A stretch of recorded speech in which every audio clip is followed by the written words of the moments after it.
Apa yang bikin Ustadz jatuh cinta sama Islam? Aku tuh sebenarnya takut banget sama Islam. Bahkan cenderung benci sebenarnya. Awalnya? Iya, aku tinggal di Palembang ya. Palembang tuh kayaknya bukan kota yang ramah untuk orang-orang Chinese deh kayaknya. Walaupun banyak orang Chinese di situ. Aku pernah naik jembatan penyeberangan Pisau di sini udah pernah. Silet udah pernah. Bahkan Ditodong gitu maksudnya? Ditodong. Silet, Pisau, bahkan ini garpu yang di tengahnya dibolong garpu somai itu loh. Itu pernah di sini tuh. Artinya minta uang. Dan teman-temanku itu aku masih beruntung. Teman-temanku pulang tanpa sepatu ada. Karena sepatunya Nike Air. Waktu itu keren banget tuh. Gitu kan ya. Pulang tanpa sepatu pernah. Pulang nggak pakai celana pernah temenku. Jadi digampar, ditabok aku juga udah pernah. Maksudnya itu berdasarkan ras atau semua orang Berdasarkan emang? ras. Tiba-tiba ketika kita jalan, oi Cino, terus digampar. Out of nowhere. Kenapa aku bisa cerita? Karena aku ngalamin. Suatu hari aku pergi ke tempat temanku, namanya Samsul. Samsul ini di depan kamarnya tulisannya begini, ini kamar Samsul bin Laden yang pro Amerika dilarang masuk. Aku bilang, wah gila nih. Aku bilang, ini temanku teroris nih kan. Tapi karena aku harus kerja kelompok sama dia gitu kan ya, dan dia yang punya satu-satu yang punya komputer waktu itu, aku ya udahlah, aku masuk lah. Aku bilang, soal aku nggak apa-apa masuk nih, nggak apa-apa.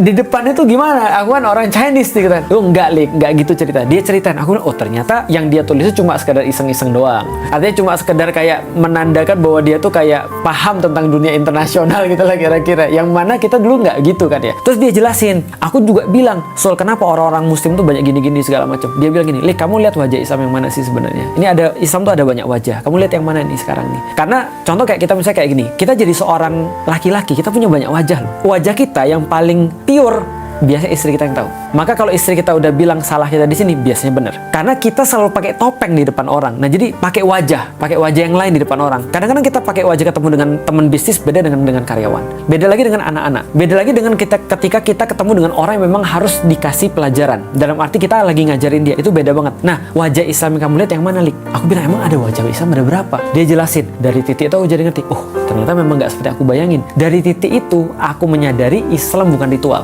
Dan Islam gak ada hubungan dengan Muslim. Aku baru ngerti Muslim yang kulihat itu justru tidak Islami. Aku baru ngerti Islam adalah way of life. Islam bukan cuma ritual. Dari titik itu aku mau tahu lebih banyak tentang Islam. Karena waktu itu aku memang lagi nyari apa sih yang menjadi prinsip hidupku, harusnya jalani hidup seperti apa. Setelah aku dapat, oh ternyata Islam benar way of life. Semuanya dijelasin. Yang paling ngena itu adalah waktu itu ketika aku tanya tentang bagaimana Islam mengatur antara pria dan wanita. Setelah aku lihat, gila, ini agama macam apa ngatur pria dan wanita, itu bener-bener detail.